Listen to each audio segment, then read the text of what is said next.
I'll do. For all the recent 40k releases from GW, I wanted to pick out the top 3 most pointless models. Since the 9th edition is very tournament focused, that's the point of view that this is going to be based on.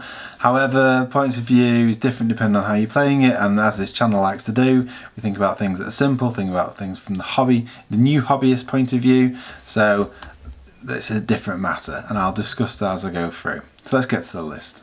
In third place is the Necron Convergence of Dominion. It was a close run battle for third with the Necron Monolith. Since it's been moved to the Lord of War choice and therefore costing command points, and because the model is so expensive. However, it's a remake of an existing one, so I didn't want to include it in this choice. The Convergence of Dominion is a good looking set of models, and there are 3 in the set, but the stats aren't very impressive. There's no close combat, and although it starts with a 3+ ballistic skill which degrades, the weapons aren't that good anyway. They don't move, although there's a lengthy teleport process you can follow, so you'll generally be using them in your deployment zone and as line of sight or movement blocking terrain. The improved leadership, which isn't really a worry for Necrons, and can help with command protocols, but it's very situational and not very impressive with what they can do. It's definitely style over substance for me, and you'd think spending the points elsewhere would be better, and I imagine you won't see these ever in lists. I think they'd be great in a game focused more on fun and narrative play than points and tournament, maybe even just as terrain pieces, because of how thematic they look. This isn't a model necessarily I'll be buying, even though I've got a Necron army, just because they do feel to me like they are more just terrain pieces than gaming units. The amount of choice of models to buy, I'd probably spend my money elsewhere. In second place is the Firestrike Servo-turret. These models look cool and the sort of thing you can imagine mowing down Tyranids as they're swarming towards them. But basically they are stationary in the game with only a 3-inch move. And although they have a great ballistic skill 2+, armor save 2+, they're probably unlikely to get into line of sight for many things because of how slow they're moving, and 9th edition is so heavily focused on moving around. In terms of choice and points, you'd probably pick an ATV.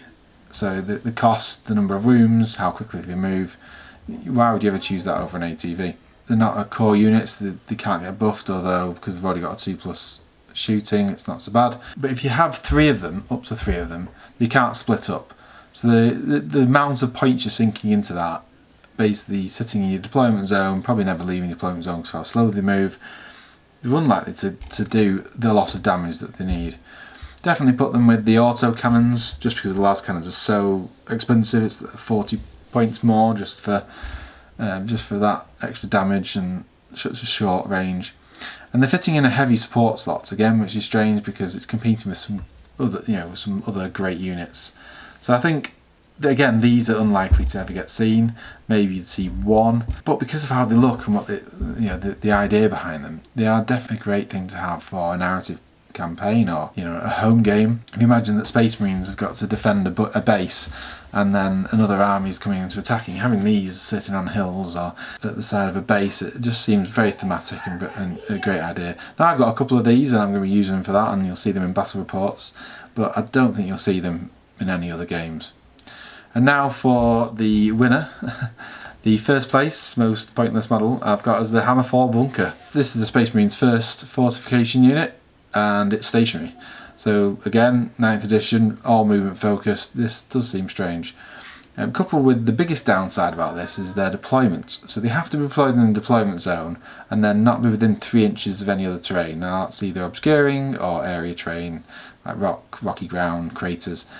And this will seriously limit where you can even place it, and therefore where it can get line of sight around the board. 9th edition likes to encourage heavy terrain tables, and this means it's going to really struggle to get any line of sight around. So it's going to be easy to hide from, essentially. It's got a ballistic skill of 4+, which again seems strange because its only responsibility is shooting, and that degrades as well until it's almost unable to hit anything. It doesn't benefit from chapter tactics, it's not core, so it doesn't get any buffs, and there are just so many better vehicles for the price that have the same wound level, damage output as this will have.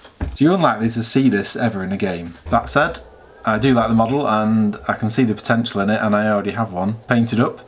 But I'm going to play it in a different way. So I'm not going to have the 3-inch terrain rule on the placement, and I'm also going to use it so it behaves like a drop pod, which just makes complete sense for the type of unit that it is.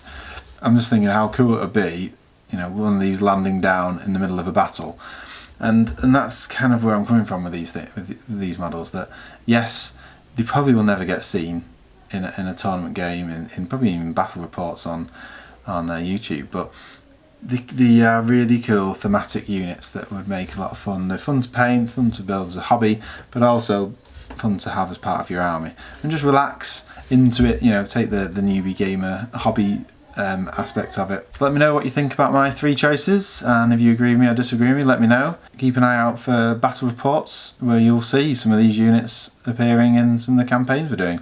Thanks very much.